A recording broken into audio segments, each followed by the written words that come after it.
তপনস math YouTube চ্যানেলের পক্ষ থেকে তোমাদের জন্য রইল অনেক অনেক অভিনন্দন। আজকে আমরা 2.3 অনুশীলনীর বহু নির্বাচনী অংশটি সমাধান করব। তো চলো শুরু করা যাক। এখানে দেখো 1 নম্বর অঙ্কে বলা আছে যে ছকে বাম পক্ষের সাথে ডান পক্ষের মিল করো। এখানে দেখো এই ছকের বাম পক্ষের সঙ্গে ডান পক্ষের যে তথ্যগুলো আছে সেগুলো আমাদের মিল করতে বলছে। তো ক নম্বর যে তথ্যটি দেওয়া আছে এখানে দেখো বলছে যে অনুপাত। তাহলে অনুপাত বলতে বুঝি আমরা একটি ভগ্নাংশ যার কোনো একক থাকবে না। তার মানে অর্থাৎ আমরা বলতে পারি অনুপাত হলো এমন একটি ভগ্নাংশ যার কোনো একক থাকবে না। তো আমরা অনুপাতের সঙ্গে একটি ভগ্নাংশ এটা আসলে বলতে পারি। তারপর দেখো বলছে একক অনুপাত। একক অনুপাত বলতে বুঝি আমরা যে অনুপাতের যদি কোনো সরল অনুপাতের প্রথম ও দ্বিতীয় রাশির মান সমান থাকে তাহলে সেটাকে একক অনুপাত বলা হয়। যেখানে আমাদের দেখতে পাচ্ছি ঘ নম্বরে দেখো যে আছে প্রথম ও দ্বিতীয় রাশির মান সমান। তো যার কারণে এটিকে আমরা একক অনুপাত বলতে পারি। তারপর দেখো শতকরা প্রতীক, এটি তো আমরা সবাই জানি যে এই পার্সেন্ট এটাই শতকরা প্রতীক হিসাবে আসলে বিবেচিত। তো তারপর দেখো গুরু অনুপাত বলতে কি বুঝি আমরা জানি যে কোনো সরল অনুপাতের দেখো প্রথম রাশি দ্বিতীয় রাশির তুলনায় যদি বড় হয় তাহলে সেটাকে গুরু অনুপাত বলা হয়। তো আমরা দেখতে পাচ্ছি দেখো যে এখানে নম্বর প্রশ্নটিতে একটি সরল অনুপাত দেওয়া আছে, তার প্রথম রাশি এখানে দ্বিতীয় রাশির তুলনায় বড় আছে, তার মানে এটিকে আমরা গুরু অনুপাত বলবো। এরপর দেখো লঘু অনুপাত বলছে। তাহলে কোনো সরল অনুপাতের যদি আসলে প্রথম রাশি ছোট হয় এবং দ্বিতীয় রাশি বড় হয় তাহলে সেটাকে আসলে লঘু অনুপাত বলা হয়ে থাকে। তো এরপর দেখো 2 নম্বর প্রশ্ন বলা আছে অনুপাত কি। ঠিক আসলে এখানে এই একই ধরনের আসলে প্রশ্নটাই দিয়েছে যে অনুপাত বলতে বুঝি আমরা একটি ভগ্নাংশ, যেটা আসলে ক নম্বর অংশে দেওয়া আছে। তো তারপর 3 নম্বরে বলা আছে দেখো 2:5 এর সমতুল অনুপাত কোনটি। তো সমতুল অনুপাত বলতে বুঝি আমরা কোনো অনুপাতের কোনো সরল অনুপাতের প্রথম ও দ্বিতীয় রাশিকে একই সংখ্যা দ্বারা গুণ বা ভাগ করলে যে অনুপাত পাওয়া যায় সেটিকে আসলে সমতুল অনুপাত বলা হয়। তো দেখো এখানে আমরা যদি 2:5 এটাকে যদি আমরা আসলে কোনো সংখ্যা দ্বারা গুণ বা ভাগ করতে চাই, যা আসলে ক নম্বর আসবে না, 2:3 আসবে না। কিন্তু যদি একদমই আমরা আসলে গ নম্বরের দিকে আসি, দেখো আমরা প্রথম রাশিকে যদি 2 দ্বারা গুণ করি তাহলে দেখো 2 দুগুণে 4 হয়। দ্বিতীয় রাশিকেও তো আমরা একই সংখ্যা দ্বারা অর্থাৎ 2 দ্বারা যদি গুণ করি 5 দুগুণে দেখো 10 হয়ে যাচ্ছে। তাহলে প্রথম ও দ্বিতীয় রাশিকে একই সংখ্যা দ্বারা গুণ করলে আমরা গ নাম্বার 4:10 পেয়ে যাই। তো এটি আসলে 3 নম্বর প্রশ্নের সমাধান।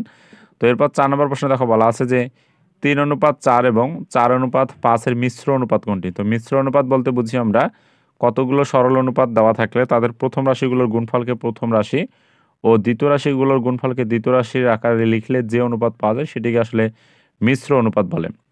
তার মানে এখানে দেখো দুইটি আসলে অনুপাত দেওয়া আছে, একটি 3:4 অপরটি আসলে 4:5। তাহলে তাদের প্রথম রাশি হচ্ছে দেখো 3 এবং 4। তাহলে 3 ও 4কে গুণ করলে দেখো আমরা 12 পেয়ে যাচ্ছি এবং হচ্ছে দ্বিতীয় রাশির গুণফলকে দ্বিতীয় রাশির আকারে লিখতে হবে। তা দ্বিতীয় রাশি দেখো এখানে 4 আর হচ্ছে 5, তাহলে 4 5 গুণ করলে দেখো 20 হয়ে যাচ্ছে। 4 5 20। তাহলে প্রথম রাশিগুলোর গুণফলকে প্রথম রাশি ও দ্বিতীয় রাশিগুলোর গুণফলকে দ্বিতীয় রাশি আকারে লিখলে যে অনুপাতটা পাই সেটিকে আসলে মিশ্র অনুপাত বলে। তো মিশ্র অনুপাত দেখো এটা যদি আমরা করলে পাচ্ছি 12:20, যেটি আমাদের দেওয়া আছে দেখো খ নম্বরে 12:20। তো দেখো এরপর 5 নম্বর অঙ্কটিতে বলা আছে 3:20 অনুপাতটি শতকরা প্রকাশ করলে কোনটি হবে। তো শতকরা বলতে বুঝি এমন একটি ভগ্নাংশ যার হর সর্বদাই আসলে 100 রূপে প্রকাশ পাবে। তো এই 3:20কে যদি আমরা শতকরা প্রকাশ করতে চাই তাহলে অবশ্যই এটিকে আসলে ভগ্নাংশে প্রকাশ করতে হবে। তো দেখো অনুপাতকে কিন্তু আমরা ভগ্নাংশে প্রকাশ করতে পারি, যেটি জানি যে প্রথম রাশিকে দেখো লব আকারে লিখতে হয়, দ্বিতীয় রাশিকে দেখো হর আকারে লিখতে হয়। তো এটাকে শতকরা প্রকাশ করতে চাইলে হরকে 100 দ্বারা গুণ করতে হবে এবং লবকেও কী করতে হবে 100 দ্বারাই গুণ করতে হবে। তারপর হচ্ছে আমরা কি দেখো যদি লঘিষ্ঠ আকারে প্রকাশ করি 20 দ্বারা 100কে ভাগ করলে দেখো 5 পেয়ে যাই। তাহলে 5 পেলে দেখো নিচে আর কেউ থাকলো না, 3 5 গুণ করলে দেখো 15 হয়। আর নিচে হর হচ্ছে 100 যেহেতু রাখতে হবে যার কারণে 100 হর রেখেছি আমরা। তাহলে এটার সমান দেখো যে লবকে আগে লিখবো এবং এই হর 100 জন্য আমরা পার্সেন্ট বা শতকরা প্রতীকটা নিয়ে আসতে পারি। তো দেখো হচ্ছে 3:20কে আমরা যদি শতকরা প্রকাশ করি তাহলে পেয়ে যাচ্ছে দেখো 15%, যা আসলে গ নম্বরে দেওয়া আছে। তো এরপর দেখো বলছে 200 সেন্টিমিটারের 1% কত। তাহলে 200 সেন্টিমিটার, তাহলে 200 সেন্টিমিটার এর 1% মানে কি 1%কে শতকরা প্রকাশ করলে 1/, দেখো আমরা 100 পাই। তো এরপর যদি আমরা এখানে লঘিষ্ঠ আকার প্রকাশ করি তাকে 100 দ্বারা 200কে ভাগ করে দেখো 2 হয়। নিচে আর কেউ থাকে না, 2 আর 1 গুণ করলে দেখা হচ্ছে 2 হবে। তাহলে 2 আসলে দেখো আছে কি এখানে মিটার কিন্তু হবে না, কেননা এটা সেন্টিমিটার যেহেতু দেওয়া আছে, তাহলে অবশ্যই আমাকে উত্তরটা 2 সেন্টিমিটার যেখানে আসে সেটি আসলে ঠিক হবে, যেটি আসলে দেখো গ নম্বরে দেওয়া আছে। অনেকে তোমরা আসলে ভুল করে আবার 2 মিটার দাগাইও না, কেননা এখানে আমরা 200টা দেখতে পাচ্ছি সেন্টিমিটার আছে, তাই গ নম্বর প্রশ্নটা দেখো 2 সেন্টিমিটার দেওয়া আছে, এই সেন্টিমিটার এককটাই আসলে আমাদের হবে। তো এরপর দেখো 7 নম্বর বলা আছে 1:5 অনুপাতের পূর্ব রাশি 1। দেখো পূর্ব রাশি দেখো যে কোনো সরল অনুপাতের প্রথম রাশিকে দেখো পূর্ব রাশি অথবা কি প্রথম রাশি বলা হয়, আর দ্বিতীয় রাশিকে উত্তর রাশি অথবা হচ্ছে দ্বিতীয় রাশি বলা হয়। তো দেখো এখানে বলছে 1:5 অনুপাতের পূর্ব রাশি 1। হ্যাঁ, আমরা দেখতে পাচ্ছি এখানে পূর্ব রাশি দেখো 1 দেওয়া আছে, যা এটি গ্রহণযোগ্য। তারপর 2 নম্বর বলছে উত্তর রাশি 5। দেখো উত্তর রাশি আসলে দেখো 5 দেওয়া আছে, এটি আসলে গ্রহণযোগ্য। এবং ব্যস্ত অনুপাত, ব্যস্ত অনুপাত বলতে বুঝি আমরা কোনো সরল অনুপাতের প্রথম রাশিকে দ্বিতীয় ও দ্বিতীয় রাশিকে যদি প্রথম রাশি আকারে লিখি, লেখার পর যে অনুপাত পাবো সেটি আসলে ব্যস্ত অনুপাত, অর্থাৎ কি বিপরীত অনুপাত, অর্থাৎ উল্টাই দিতে হবে। অর্থাৎ তাহলে 1:5কে আমরা চাইলে কিন্তু দেখো এর ব্যস্ত অনুপাত করলে 5 অনুপাত আমরা কিন্তু 1 পাবো, যা দেখো ব্যস্ত অনুপাতে দেওয়া আছে 5:1। অর্থাৎ এখানে দেখো 3 নম্বরটাও সঠিক। তাহলে 1 2 3 তিনটাই হচ্ছে। তো তিনটাই দেখো ঘ নম্বরে দেওয়া আছে, অর্থাৎ ঘ নম্বরটাই আমাদের সঠিক উত্তর। এরপর দেখো 8 নম্বরে বলা আছে 100 জন ছাত্রছাত্রীর মধ্যে ছাত্রী হচ্ছে 60% হলে ছাত্রীর সংখ্যা হচ্ছে কত? 60। তাহলে 60% ছাত্রী মানে কি? 100 জনের মধ্যে 60 জন ছাত্রী, স্বাভাবিক কথা। 100 জন শিক্ষার্থীর মধ্যে ছাত্রী হচ্ছে কি, দেখো আমরা এই কথাটা বলতে পারি পার্সেন্ট মানে কি 100। তাহলে 100তে হচ্ছে কি 60 জন ছাত্রী। তাহলে ছাত্রী দেখো 60 জন, তাহলে ছাত্রীর সংখ্যা 60 প্রথমে দেওয়া আছে, এটি গ্রহণযোগ্য। 2 নম্বর বলছে ছাত্র সংখ্যা তাহলে 40। তাহলে 100 জনের মধ্যে ছাত্রী যদি 60 জন হয়, তাহলে বাকি 40 জন কিন্তু আসলে ছাত্রই হবে, যা আসলে 2 নম্বরও গ্রহণযোগ্য। এরপর 3 নম্বর বলছে ছাত্র অনুপাত ছাত্রী সমান হচ্ছে 3:2। তাহলে দেখো আমরা ছাত্র পেয়েছি কত? 40। যেহেতু ছাত্রর কথা বলেছে, তাহলে ছাত্র হচ্ছে আমার 40। তাহলে ছাত্র 40 অনুপাত বলছে ছাত্রী, ছাত্রীর সংখ্যা কত পাইছি আমরা? 60।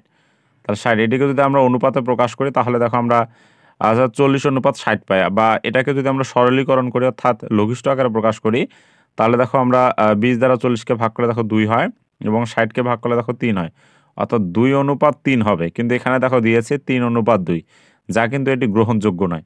তো আচ্ছা, আমরা এখানে 1 এবং 2টাকে আসলে সঠিক বলে ধরে নিতে পারি। তো 1 2 যেখানে আসে দেখি আমরা একটু, তাহলে 1 ও 2 দেখো ক নম্বরে দেওয়া আছে, অর্থাৎ ক নম্বরটাই আমাদের সঠিক উত্তর। এরপর আছে আমরা যাব যে নিচের তথ্যের আলোকে দেখো 9 ও 10 নম্বর প্রশ্নের উত্তর দিতে বলেছে। আমরা নিচে একটি চিত্র দেখতে পাচ্ছি, চিত্রের প্রত্যেকটি অংশ সমান, এটি তারা বলে দিয়েছে। তো এখানে এই দেখো এই চিত্রটাকে বা একটি বর্গক্ষেত্রকে দেখো, আমরা বর্গক্ষেত্র যেহেতু দেখতে পাচ্ছি, তাকে 4টি ছোট বর্গক্ষেত্রে বিভক্ত করেছে। এবং দেখো এই দিকের বর্গক্ষেত্রটা আসলে তারা দাগ দিয়ে আসলে মিশিয়ে দিয়েছে।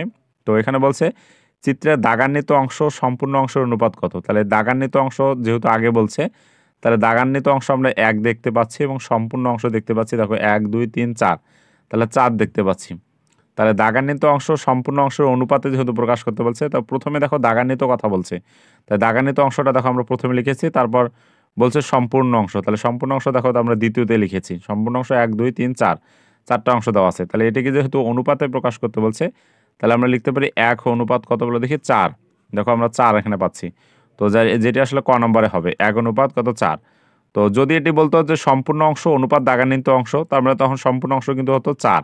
তারপর দাগান্বিত যেহেতু বলছে, তার মানে দাগান্বিত অংশ হচ্ছে 1, তখন কিন্তু 4 অনুপাত 1 হতো।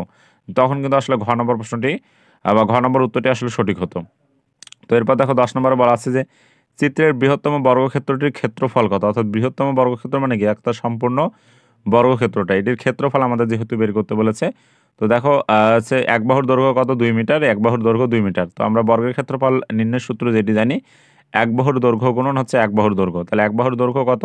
2, আরেক বাহুর দৈর্ঘ্য হচ্ছে 2। তাহলে 2 2 গুণ করলে দেখো 4 মিটার, মিটার গুণ করলে হচ্ছে কি হবে? বর্গ মিটার, যেটি আসলে ঘ নম্বরে দেখো দেওয়া আছে 4 বর্গ মিটার। তো এরপর আমরা আছে নিচে একটি অনুচ্ছেদ দেখতে পাচ্ছি, যেখানে বলা আছে নিচের তথ্যের আলোকে 11 ও 12 নং প্রশ্নের উত্তর দাও। তো যেখানে বলছে যে একটি কাজ 2 জন পুরুষ অথবা 3 জন বালক সম্পূর্ণ করতে পারে। 2 জন পুরুষ কাজটি সম্পূর্ণ করে 900 টাকা পেল। তো 11 নম্বর প্রশ্ন এখানে বলা আছে যে 9 জন বালক কতজন পুরুষের সমান কাজ করতে পারবে, এটি আমাদের নির্ণয় করতে বলেছে। তো আমরা তো জানি যে বালক এবং হচ্ছে পুরুষ কিন্তু কখনো আসলে দুজনের শক্তি সমান হবে না, কারণ বালক হচ্ছে ছোট মানুষ এবং পুরুষ হচ্ছে প্রাপ্তবয়স্ক মানুষ। তো প্রাপ্তবয়স্ক একজন মানুষ আর একটা শিশু বা ছোট মানুষের কখনো শক্তি সমান হবে না। তো এখানে তো আসলে শক্তির পরীক্ষাটার মধ্যে দেখো বলে দিয়েছে যে 2 জন পুরুষ যে কাজটি করবে সেটি আসলে 3 জন বালক সম্পূর্ণ করতে পারবে, মানে অর্থাৎ 2 জন পুরুষের শক্তি যতটুকু সেটি হবে 3 জন বালকের সমান। তো আচ্ছা, যদি এটি হয়ে থাকে তাহলে আমাদের বলছে যে 9 জন বালক কতজন পুরুষের সমান কাজ করতে পারবে। তো দেখো আমরা দেখলাম যে 3 জন বালক কাজ করে হচ্ছে কি, বালক কাজ করে হচ্ছে কত? 2 জন পুরুষের সমান, এটি বলে দিয়েছে। দেখো 2 জন পুরুষ 3 জন বালকের সমান যদি কাজ করে, তার মানে 3 জন বালক হচ্ছে 2 জন পুরুষের সমান কাজ করবে। তাহলে একজন বালক তুলনামূলকভাবে কি কম জন পুরুষের সমান কাজ করবে, কম বলতে ভাগ বুঝি। তো আমাদের যেহেতু বলছে 9 জন বালক কতজন পুরুষের সমান কাজ করবে, তাহলে 9 জন বালক কিন্তু বেশি জন পুরুষের সমান কাজ করবে। বেশি মানে জাস্ট কি উপর তলায় গুণ হয়ে চলে যাবে। তো ফলে দেখো 9 উপরে গুণ হয়ে চলে গেল। তাহলে 3 দ্বারা যদি 9কে ভাগ করি তাহলে 3 পেয়ে যাচ্ছি, নিচে কেউ থাকলো না। তাহলে 3 দুগুণে কত পেয়ে যাচ্ছি আমরা? 6 পেয়ে যাচ্ছি। তো দেখো 9 জন বালক কতজন পুরুষের সমান কাজ করে, অর্থাৎ 6 জন পুরুষের সমান কাজ করবে। এরপর দেখো 12 নম্বর অঙ্কে বলা আছে যদি কাজটি 3 জন বালক সম্পূর্ণ করতো তাহলে প্রত্যেক বালক কত টাকা করে পেতেন। তাহলে 2 জন পুরুষ কাজটি যদি সম্পূর্ণ করে 900 টাকা পায়, তাহলে 2 জন পুরুষে যেহেতু 900 টাকা পাচ্ছে, তাহলে 3 জন বালক কাজ করলে তাহলে 3 জন হচ্ছে এই 900 টাকা ভাগ করে নেবে। তার মানে অর্থাৎ 3 জনে যদি 900 টাকা পায় তাহলে একজনে আসলে কত পাবে? তাহলে একজনে আসলে দেখো 3 দ্বারা 900কে ভাগ করে দেখো 300 টাকা হয়ে যাচ্ছে। অর্থাৎ হচ্ছে দেখো প্রত্যেক বালক দেখো 300 টাকা করে আসলে পাবেন। তো এরপর 13 নম্বর প্রশ্নে বলা আছে দেখো ইউসুফ পরীক্ষায় 70% নম্বর পায়, তাহলে পরীক্ষায় মোট নম্বর 700 হলে ইউসুফের প্রাপ্ত নম্বর কত, এটি আমাদের বের করতে বলেছে। তাহলে 70% বলতে বুঝি আমরা দেখো 100তে পায় আসলে পার্সেন্ট বলতে যেহেতু 100 বুঝি, তাহলে 100তে হচ্ছে 70 নম্বর। তাহলে 100তে যদি 70 নম্বর হয় তাহলে একে কত এবং হচ্ছে কি 700 নম্বরে তাহলে কত নম্বর পেয়েছে সেটি আমাদের বের করতে বলছে। তাহলে আমরা লিখতে পারি দেখো 700 এর 70% বের করলেও কিন্তু হয়ে যায়। 700 এর 70%। তো এরপর 700 লিখলাম, এর 70%কে ভাঙালে আমরা 70 দেখো 100 পাই। এখানে যদি 100 দ্বারা 700কে ভাগ করি তাহলে 7 পেয়ে যাচ্ছি। তাহলে 7 আর 70 যদি আমরা গুণ করি তাহলে হচ্ছে কত? 490 পেয়ে যাচ্ছি। তার মানে অর্থাৎ 490 নম্বর পায়। দেখো এবার 14 নম্বর অঙ্কে বলা আছে 8 কেজি চালের দাম 168 টাকা হলে 5 কেজি চালের দাম কত। তাহলে দেখো আমরা বলতে পারি যে 8 কেজি চালের দাম দেখো আছে কি 168 টাকা। তাহলে 168 টাকা হলে 1 কেজি চালের দাম তাহলে তুলনামূলকভাবে কি হবে? কম হচ্ছে। কম বলতে ভাগ, তারপরে 168কে 8 দ্বারা ভাগ করলাম। এরপর হচ্ছে আমাদের 5 কেজি চালের দাম বের করতে বলছে। তাহলে 5 কেজি চালের দাম কিন্তু বেশি হবে। বেশি মানে জাস্ট কি উপরতলা আসলে গুণ হয়ে যাবে। তো 5 দেখো আমরা উপরে উঠাই দিলাম এবং নিচে থাকলো 8। তো 8 দ্বারা যদি আমরা 168কে আসলে ভাগ করি তাহলে কত পাই? 168 ভাগ হচ্ছে কত? দেখো 8 সমান হচ্ছে আমরা পেয়ে যাচ্ছি দেখো 21। তার মানে 8 দ্বারা 168কে ভাগ করলে আমরা 21 পেয়ে যাচ্ছি, নিচে আর কেউ থাকলো না। 21 আর 5 গুণ করলে দেখো 5 একে 5, 5 দুগুণে কত? 10, অর্থাৎ 105 টাকা কিন্তু আমরা পেয়ে যাচ্ছি। তো দেখো 8 কেজি চালের দাম 168 টাকা হলে 5 কেজি চালের দাম আমরা পেয়ে যাচ্ছি কত? 105 টাকা। তো যেটি আসলে আমাদের দেওয়া আছে দেখো খ নম্বরে, অর্থাৎ আমাদের খ নম্বরটা আসলে এখানে সঠিক। তো আজকের পর্বটি আমি এখানে শেষ করতেছি। যদি ভিডিওগুলো ভালো লেগে থাকে তাহলে চ্যানেলটি সাবস্ক্রাইব করে পাশেই থাকো। ধন্যবাদ সবাইকে।